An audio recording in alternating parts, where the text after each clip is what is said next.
नमस्ते। आज के इस एक्सप्लेनर में हम इतिहास के एक ऐसे पन्ने को पलटने वाले हैं जिसने सच में पूरी दुनिया को डरा कर रख दिया था। हम बात कर रहे हैं तूतनखामून की। 1920s के दशक की मीडिया ने जो मनगढ़ंत और डरावनी कहानियां फैलाई, आज हम उन्हें साइड में रखकर इस प्राचीन राजा की असली कहानी को खंगालेंगे। तो चलिए, एक हिस्टोरियन और इन्वेस्टिगेटर की तरह मिथक और सच्चाई को अलग अलग करते हैं। अब सीधा इस सवाल पर आते हैं, क्या वाकई किसी 3000 साल पुराने श्राप ने 22 लोगों की जान ली थी? जरा सोचिए, साल 1923 है। काहिरा का एक बहुत ही आलीशान होटल, लॉर्ड कार्नारवन, जो एक ब्रिटिश लॉर्ड थे, उन्हें तेज बुखार आता है और रात के ठीक 1:55 पर उनकी मौत हो जाती है। अब अजीब बात सुनिए, ठीक उसी पल पूरे काहिरा शहर की बिजली गुल हो जाती है। और हाँ, हजारों मील दूर इंग्लैंड में उनकी पालतू कुतिया भी अचानक चीखती है और दम तोड़ देती है। मतलब यहीं से शुरू हुआ था मम्मी के श्राप का वो भयंकर मीडिया क्रेज जिसने सबको डरा दिया था। आज के इस सेशन का एजेंडा काफी सिंपल है। हम फ़ारो के श्राप वाले मिथक से शुरू करेंगे, फिर देखेंगे कि कैसे ये युवा राजा एक बहुत ही उथल-पुथल वाले साम्राज्य को संभाल रहा था। इसके बाद हम उनकी मेडिकल हिस्ट्री देखेंगे, 1920 की मीडिया की झूठी खबरों का पर्दाफाश करेंगे और आखिर में समझेंगे कि तूतनखामुन की असल विरासत क्या है। तो चलिए आगे बढ़ते हैं। तो हमारा पहला हिस्सा है फ़ारो के श्राप का मिथिक और 1920 के दशक की सनसनी। कहानी शुरू होती है 1922 से, जब ब्रिटिश आर्कियोलॉजिस्ट हावर्ड कार्टर और लॉर्ड कार्नावान को 15 साल की लंबी और थका देने वाली मेहनत के बाद आखिरकार तूतनखामून का खोया हुआ मकबरा मिल गया था। अब जैसे हमने पहले बात की, मकबरा खुलने के कुछ ही महीनों बाद 1923 में लॉर्ड कार्नारोवन की अचानक मौत हो गई। उसी समय वो रहस्यमयी कायरा ब्लैकआउट हुआ और इंग्लैंड में उनकी कुतिया सूजी की भी मौत हो गई। ये सब कुछ ऐसे इत्तेफाक थे जिन्होंने रातों रात इस श्राप वाली कहानी को हवा दे दी। लोगों ने सच मान लिया कि भाई, जो भी इस कब्र के पास जाएगा वो जिंदा नहीं बचेगा। इस नंबर पर जरा गौर कीजिए, 22। अगले 6 सालों में मीडिया ने मकबरे से जुड़े 22 लोगों की मौत को सीधा सीधा इस श्राप से जोड़ दिया। कोई बुखार से मरा हो, किसी को हार्ट अटैक आया हो, या कोई बिल्डिंग से गिर गया हो, हर चीज पर बस एक ही हेडलाइन छपती थी, श्राप ने एक और शिकार किया। सच में अज्ञात चीजों का डर बहुत तेजी से फैलता है और उसी डर ने एक ग्लोबल पैनिक खड़ा कर दिया था। चलिए, अब 1920 के इस मीडिया ड्रामे से बाहर निकलते हैं और असली इतिहास की तरफ चलते हैं। हमारा दूसरा section, a kingdom in chaos. 1329 ईसा पूर्व के समय के उस भयानक राजनीतिक और धार्मिक उथल-पुथल को समझना बहुत जरूरी है, जिसका सामना इस युवा राजा को करना पड़ा था। आइए इस टाइमलाइन से समझते हैं कि आखिर हुआ क्या था। तूतनखामुन के पिता आखेनातेन ने क्या किया कि पूरे मिस्र के पुराने देवताओं को हटाकर सिर्फ एक भगवान यानी आतेन की पूजा अनिवार्य कर दी। पुराने मंदिर बंद करवा दिए गए, जिससे पूरे साम्राज्य में भारी अराजकता फैल गई। और फिर इस सब के बाद जब उनकी मौत हुई तो महज 8 या 9 साल के एक बच्चे को गद्दी पर बिठा दिया गया। सोचिए, एक छोटे से बच्चे पर पूरे टूटे हुए साम्राज्य को वापस जोड़ने का कितना बड़ा प्रेशर रहा होगा।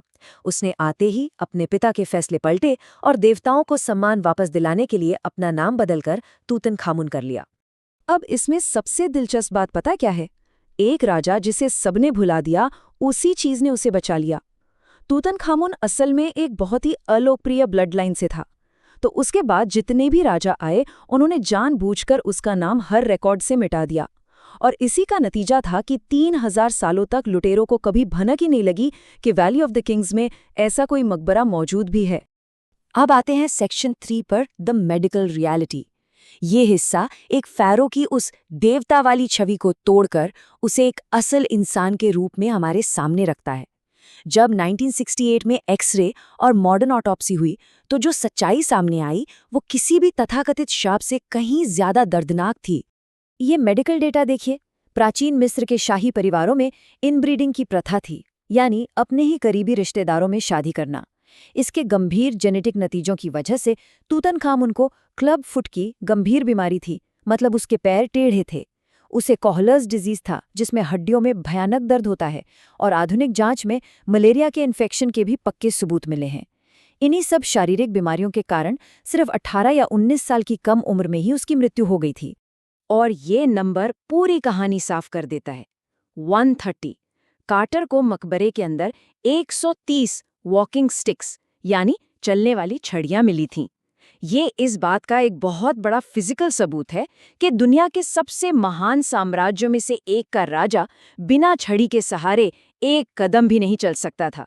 ये हमें दिखाता है कि वो कोई सर्वशक्तिमान देवता नहीं, बल्कि एक बहुत ही कमजोर और बीमार इंसान था। तो चलिए अब वापस 1920 के दशक में चलते हैं। Section 4, debunking media sensationalism.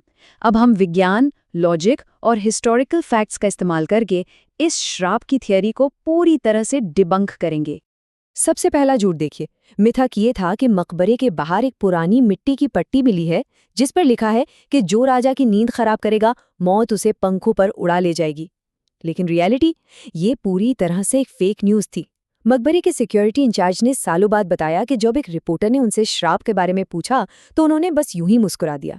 और बस उसी एक मुस्कान को रिपोर्टर ने अपनी कहानी में दुनिया का सबसे मशहूर श्राप बना दिया। असल में ऐसी कोई पट्टी कभी थी ही नहीं। इस टेबल को देखिए, दूध का दूध और पानी का पानी हो जाएगा। मीडिया का दावा, कारनारा वॉन को श्राप ने मारा। साइंटिफिक फैक्ट, उन्हें एक संक्रमित मच्छर ने काटा था और उस वक्त पेनिसिलिन नहीं थी तो इन्फेक्शन जानलेवा बन गया। दावा, काहिरा का ब्लैकआउट। फैक्ट, 1920 के दशक में काहिरा में लाइट जाना बहुत ही आम बात थी। और वो कुत्ते वाली बात, अगर आप इंग्लैंड और मिस्र के टाइम जोन को मिलाएंगे तो पता चलेगा कि मौतों के बीच कई घंटों का अंतर था। मतलब ये सिर्फ खराब जर्नलिज्म और इत्तेफाक का एक मिक्सचर था। एक और इंटरेस्टिंग फैक्ट देखिए, लोग अचानक बीमार क्यों पड़ रहे थे?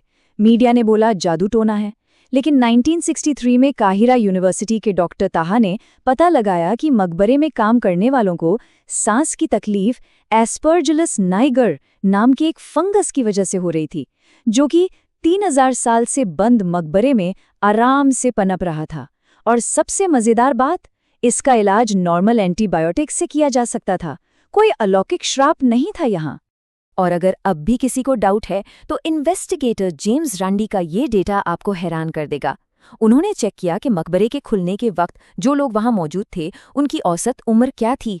जवाब मिला 73 वर्ष, जो कि 1920 के हिसाब से बहुत अच्छी लाइफ एक्सपेक्टेंसी थी।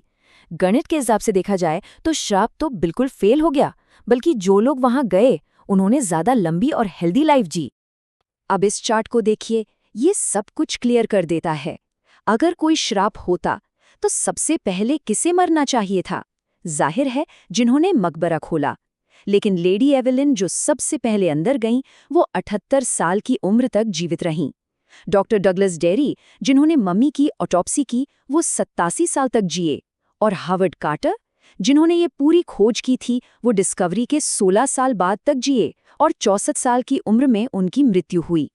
तो इन सारे साइंटिफिक एविडेंस को देखने के बाद हम अपने आखिरी हिस्से पर आते हैं, तूतनखामुन की असली विरासत। इस पूरी घटना में जो एक बात सामने आती है वो सच में बहुत गहरी और इरोनिक है। आपको पता है, जब भी रिपोर्टर्स हावर्ड कार्टर से पूछते थे कि क्या आपको श्राप से डर नहीं लगता, तो कार्टर हमेशा एक ही जवाब देते थे, आई एम स्टिल अलाइव, यानी मैं तो अभी भी जिंदा हूँ। प्राचीन मिस्र के लोगों का एक बहुत ही सुंदर विश्वास था।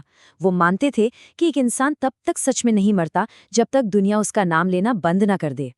और यहीं पर हमारा आज का आखिरी सवाल आता है, क्या सच्ची अमरता किसी रहस्यमयी जादू से नहीं, बल्कि सिर्फ ये सुनिश्चित करने से मिलती है कि किसी का नाम कभी भुलाया ना जाए? सोचिए, तूतनखामुन के बाद आने वाले राजाओं ने उसका नाम मिटाने की पूरी कोशिश की, लेकिन कार्टर की खोज ने इस कमजोर और बीमार युवा राजा को इतिहास का सबसे मशहूर फ़ैरो बना दिया। आज 3000 साल बाद भी हम उसी राजा की बात कर रहे हैं। तो शायद आज तूतनखामुन भी कार्टर की तरह यही कह रहा होगा, मैं तो अभी भी जिंदा हूँ। इसी विचार के साथ हम आज का ये एक्सप्लेनर खत्म करते हैं। याद रखिए, इतिहास को हमेशा फैक्ट्स की रोशनी में देखना चाहिए, अफवाहों के अंधेरे में नहीं। जुड़ने के लिए बहुत बहुत धन्यवाद।